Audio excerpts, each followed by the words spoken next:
Welcome back to part 5 of our 6-part series on how to create a stable business.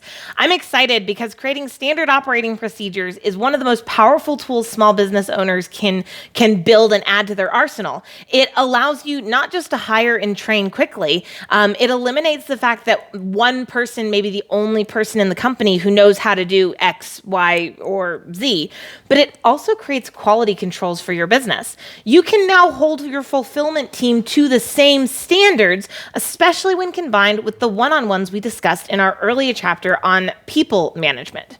So I want to break this down into 3 parts. The first of which is, what do you create a standard operating procedure for?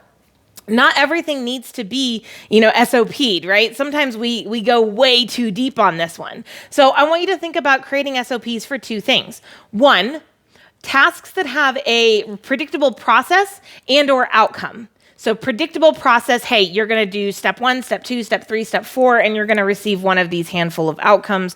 Or, hey, you're going to do these steps and you're going to get this same, you should always get this same outcome, okay? The other one you need to create SOPs for are the core functions of your business. Now, this is the one that I get a ton of people who argue with me on all the time about how you can't create an SOP for how to do bookkeeping. Well, you can actually. I've worked with a company to create SOPs for exactly that. The problem is, until you're willing to own that if you can't create a standard operating procedure, you don't know the process well enough. And 2, until you can create an SOP, you will never be able to scale your business quickly. You are going to be stuck doing things the old-fashioned way, training verbally, and you're never going to get the business to where you need to go.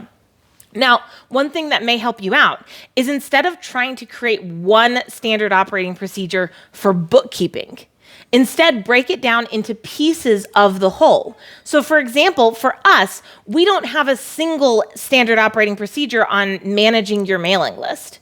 We have a whole bunch of operating procedures on how to send an email to the mailing list, how to add contacts to the mailing list, how to review reports, how to add an autoresponder, how to resend an email. These are all pieces, and I've built one overarching one that says how to manage the mailing list.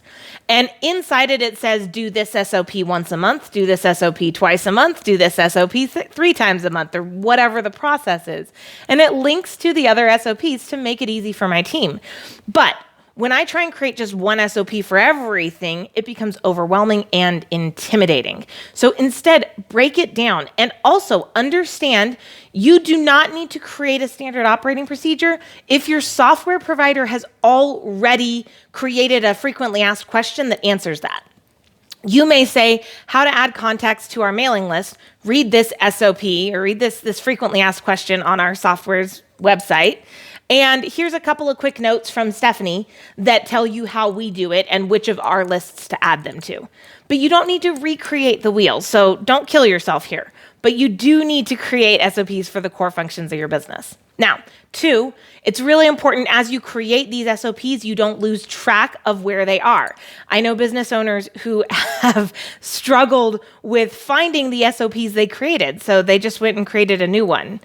And then they added that to the same folder, and then they couldn't find it, and you see where this is going. Okay, so what I want to encourage you to do, I ascribe to the Mike Michalowicz concept of the AC/DC folders. The first folder you're going to create one folder titled SOPs. Then you're going to go inside and you're going to create 4 folders. One's going to be titled Attract, one's going to be titled Convert, one's going to be titled Deliver, and one's going to be titled Collect. It's the 4 pieces of business. You have to attract or market, you have to convert or sell, you have to deliver or do fulfillment, and you have to collect or do accounting. So it makes it really, really easy. And then you just put the corresponding SOPs into each of those folders. You may break it out further if you need to, but at least start with those 4 folders. So once you actually have a list, I need to create these SOPs, here's the folders I'm going to store them in. Now you can actually start creating them, and it's super easy. So you have 2 options here. 1, you could do it yourself Two, if you have a team member who is already doing the task for you, you could ask them to create a standard operating procedure. And this gives you the opportunity to kind of check in and tighten up some of their process. You may find they've strayed from doing it the way you told them to originally. And maybe that way's better and you want to implement that for everyone, or maybe it's not helping them and you want to help bring them back to the best way, best practices. So that's a really awesome option if you have teams already trained up. If not, then you can follow this process for yourself, or you can give this to the other team members. So what you're going to do is set up a time to complete the task where you have a little extra time than normal. So if you're doing something on the computer, you may set up a screen share software that will record and capture not just what you do on the screen, but also the words you're speaking. If you're doing an actual task, get a team member or a family member or set up a tripod and a camera and just film yourself doing the task.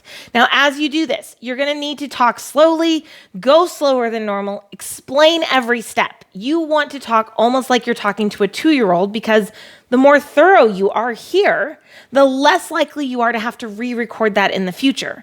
So instead of saying, go to this website, you say, okay, I want you to open your browser. I want you to open a new tab. Over here in the internet browser, the URL section, you're going to type in www. And you give them the URL. And then you say, once that loads, you're going to click over here to log in. Here's where you go to get the login information. Okay? Now, if you were just doing the task, you probably would have skipped like those first 4 steps. But as you're doing your standard operating procedure, you need to be thorough. You want to think, what if this person has never seen this or never done this before? How do I give them the tools that they need to be successful with this? Once you have that video completed, take it and get it transcribed on some kind of transcription software. There's tons of them out there. So find a good one you like. There's a lot of them for 25 cents a minute or 10 cents a minute. Super easy. Get the video transcribed, and then you or a team member goes in and tightens the whole thing up to create the final document. Now you take the video, you take the document, and you title them the same thing, descriptive names. So how to add a contact to our software. And then you store them both in the corresponding folder for your system. It's super easy, and it really empowers you and your business to grow in a way that I don't think a lot of business owners realize they have the capability to, if they will take the time, invest the time, and create the SOPs for their business.